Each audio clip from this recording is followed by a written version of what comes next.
ವಕೀಲರಿಗೆ ಕೊಲೆಯ ವಿಚಾರವನ್ನ ಆರೋಪಿ ಶರತ್ ತಿಳಿಸಿದ್ದಾನೆ.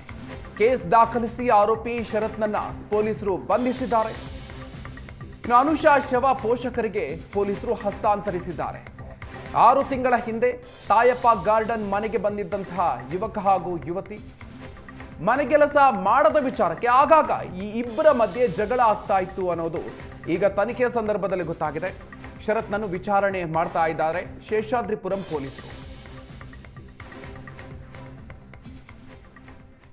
ಬೆಂಗಳೂರಿನಲ್ಲಿ ಪ್ರಿಯತಮೆಯನ್ನು ಕೊಲೆ ಮಾಡಿರುವಂತಹ ಘಟನೆ ಏನಿದೆ ಅದು ಶೇಷಾದ್ರಿಪುರಂ ಪೊಲೀಸ್ ಠಾಣಾ ವ್ಯಾಪ್ತಿಯ ತಾಯಪ್ಪ ಗಾರ್ಡನ್ನಲ್ಲಿ ನಡೆದಿರುವಂಥದ್ದು. 25 ವರ್ಷದ ಶರತ್ ಹಾಗೆ 20 ವರ್ಷದ ಅನುಷಾ ಏನಿರ್ತಾರೆ ಅವರಿಬ್ಬರು ಕೂಡ ಲಿವ್ ಇನ್ ರಿಲೇಷನ್ಶಿಪ್ನಲ್ಲಿ ಇರ್ತಾರೆ. ಅದರಲ್ಲೂ ಕೂಡ ಇವರು ಇನ್ಸ್ಟಾಗ್ರಾಮ್ನಲ್ಲಿ ಪರಿಚಯವಾಗಿರ್ತಾರೆ. ಅನಂತರದಲ್ಲಿ ಪರಿಚಯ ಪ್ರೇಮಕ್ಕೆ ತಿರುಗಿರುತ್ತೆ. 6 ತಿಂಗಳ ಹಿಂದೆ ತಾಯಪ್ಪ ಗಾರ್ಡನ್ನ ಒಂದು ಮನೆಯಲ್ಲಿ ಇವರು ಬಾಡಿಗೆಗೆ ವಾಸವಾಗಿರ್ತಾರೆ. ನನಗೆ ಸದ್ಯ ಅದೇ ಒಂದು ಮನೆಯಲ್ಲಿದ್ದರೆ ನೀವು ಇಲ್ಲಿ ಗಮನಿಸ್ತಾ ಇರ್ಬೋದು. ಈ ಒಂದು ಮನೆಯಲ್ಲಿ ಇವರು ವಾಸವಾಗಿರ್ತಾರೆ. 6 ತಿಂಗಳ ಹಿಂದೆ ಈ ಒಂದು ಮನೆಗೆ ಇವರು ಬಾಡಿಗೆಗೆ ಬಂದಿದ್ರು ಅನ್ನುವಂಥ ಒಂದು ಮಾಹಿತಿ ಕೂಡ ಈಗ ಸಿಗ್ತಾ ಇರುವಂಥದ್ದು.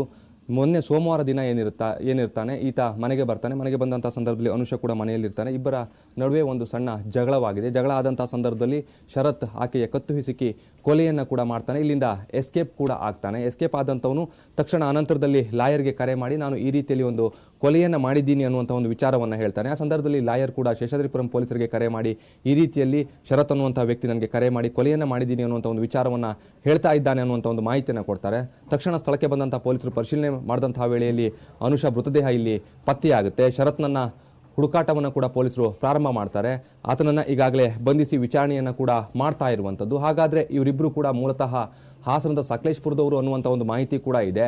ಅನುಷಾ ಏನಿರ್ತಾಳೆ ಈಕೆ ಯಾವುದೇ ಒಂದು ವಿದ್ಯಾಭ್ಯಾಸವನ್ನು ಕೂಡ ಮಾಡ್ತಾ ಇರೋದಿಲ್ಲ. ಈತ ಟ್ಯಾಂಕರ್ ಚಾಲಕನಾಗಿ ಕೆಲಸವನ್ನು ಕೂಡ ಮಾಡ್ತಾ ಇರ್ತಾನೆ. ಇಬ್ಬರ ನಡುವೆ ಏನಿರುತ್ತೆ ಪ್ರೇಮ ಅನ್ನುವಂಥದ್ದು ಮೂಡುತ್ತೆ. ಅನಂತರದಲ್ಲಿ ಇಬ್ಬರು ಕೂಡ ಈ ಒಂದು ಮನೆಯಲ್ಲಿ ವಾಸವಾಗಿರ್ತಾರೆ.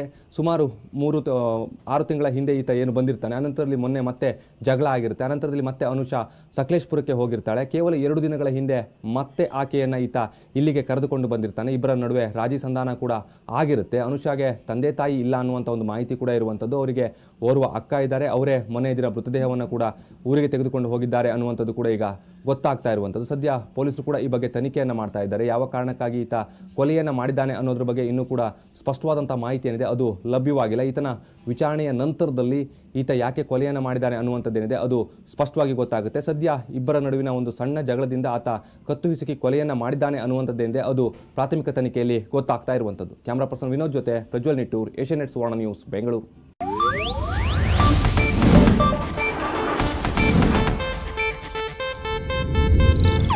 ಇದು ಏಷ್ಯಾನೆಟ್ ನ್ಯೂಸ್ ನೆಟ್ವರ್ಕ್ ಪ್ರಸ್ತುತಿ.